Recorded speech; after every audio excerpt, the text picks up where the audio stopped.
Treat yourself like you're someone that you care about. See, I read this piece of work by Jung a long while back, and it was a meditation on the injunction to treat your neighbor as you would like to be treated, something like that. And what Jung pointed out, which I really liked, was that wasn't an injunction to be nice to other people.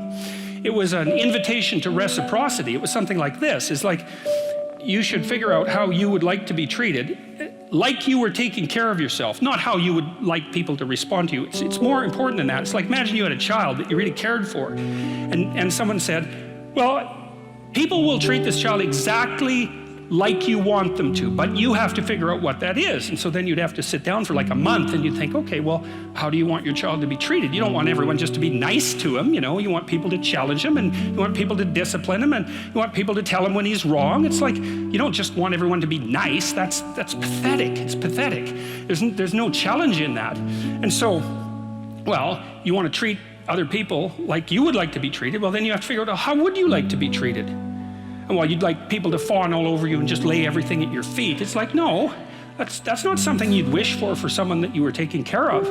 And then there's an additional problem, which is, it's often the case that people will treat other people better than they treat themselves.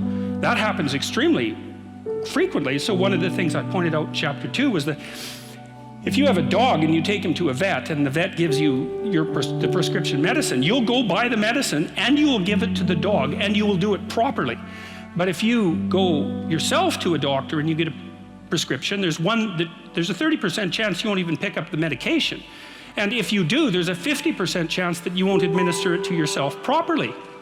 And so I really thought about that. When I first came across that statistic, it was another one of those little facts. I thought, what's up with that? It's like, you'll do it for your dog, so obviously you'll do it for something you care about, and you're conscientious enough so you'll actually do it. So like, why wouldn't you do it for you? Your dog likes you, you know, even your dog would rather that you did, but you don't. And it's actually one of the reasons that modern medicine doesn't work nearly as well as it could, because people just don't take their medication. You make the world a much better place, much worse place, if you don't take care of yourself. So you should bloody well take care of yourself, you know, because, well, that's what the chapter's about. It's partly because you have something valuable to bring into the world. That's the thing about being an individual. It's the thing that Western civilization has always recognized, that as an individual, you have a light that you have to bring into the world, and that if you don't bring it into the world is a dimmer place. And that's a bad thing, because when the world is a dim place, it can get very, very, very dark.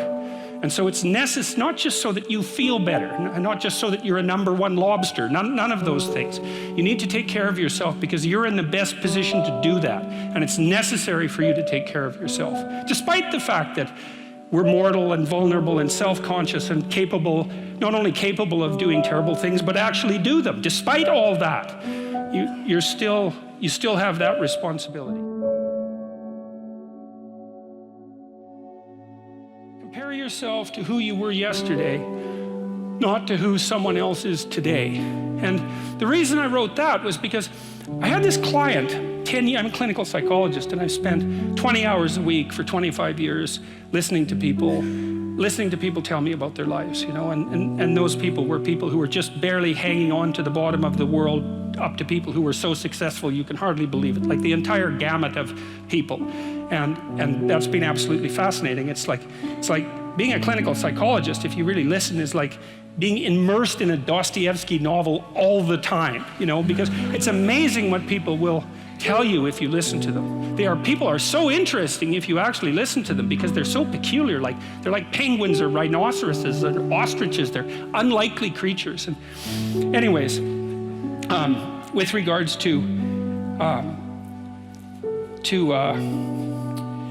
comparing yourself to who you were yesterday and not to who someone else is today, this old client of mine, he was about 85 when he came to see me, and he was a financier and a kind of a mathematical genius. He made these little pendants out of a mathematical symbol for the most beautiful mathematical equation that was ever written. He made them out of gold, and he would hand those out. And he had studied psychology as a young man, and he introduced me to this concept that I didn't know about, called the Pareto distribution, which, see, I'd been taught as a psychologist that most human characteristics were normally distributed, right? So most people were average and some people were extreme. That's a Pareto or a normal distribution. Intelligence is like that, and height, there's more people of average height than very tall or very short, and weight is like that, and lots of things are normally distributed, and psychologists tend to assume that everything is, but it isn't. Creative products are distributed in a Pareto distribution, and that's a whole different thing, and it's really important to know this. It's another fundamental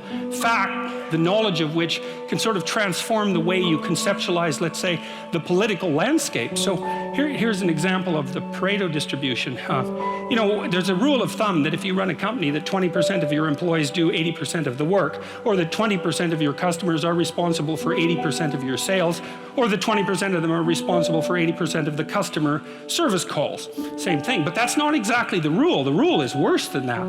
The rule is, in a given domain, the square root of the number of people operating in that domain do half the productive work.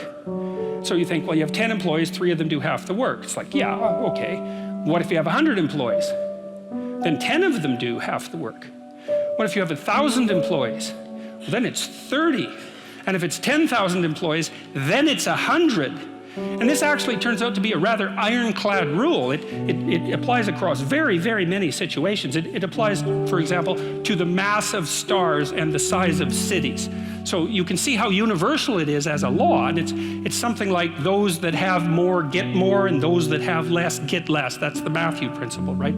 To those who have everything, more will be given. From those who have nothing, everything will be taken away. And the economists sometimes call that the Matthew principle. And so what that lays out is a world that's rife with inequality. So you know, you hear this idea that I think it's the 85 richest people in the world have more money than the bottom 2 billion.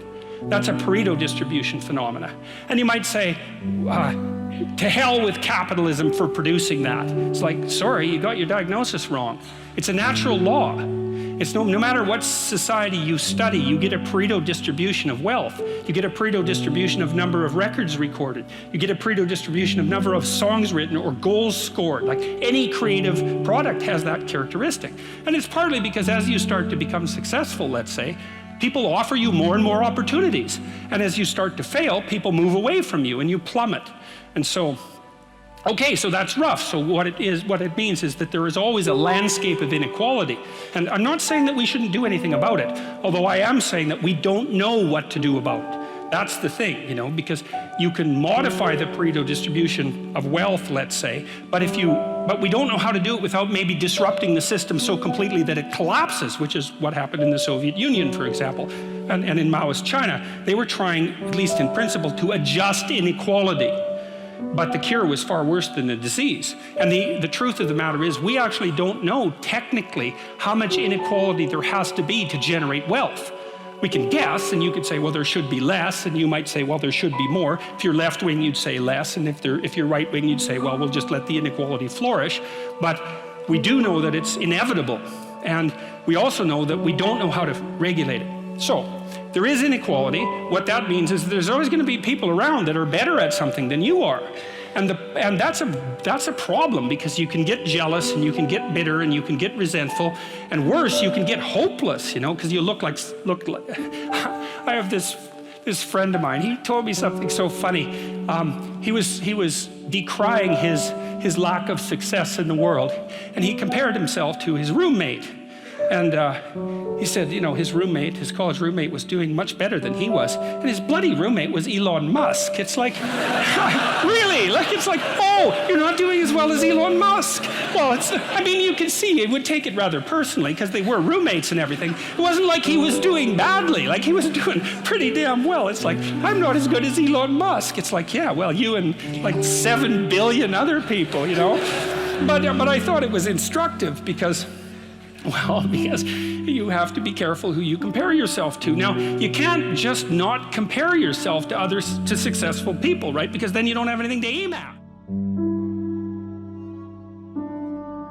One of the fundamental theses of 12 Rules for Life, and also of Maps of Meaning, is that because life is essentially tragic in its fundamental essence, you need a sustaining meaning that's deep and profound, and deep and profound enough to get you through bad times, because there will be very bad times in your life.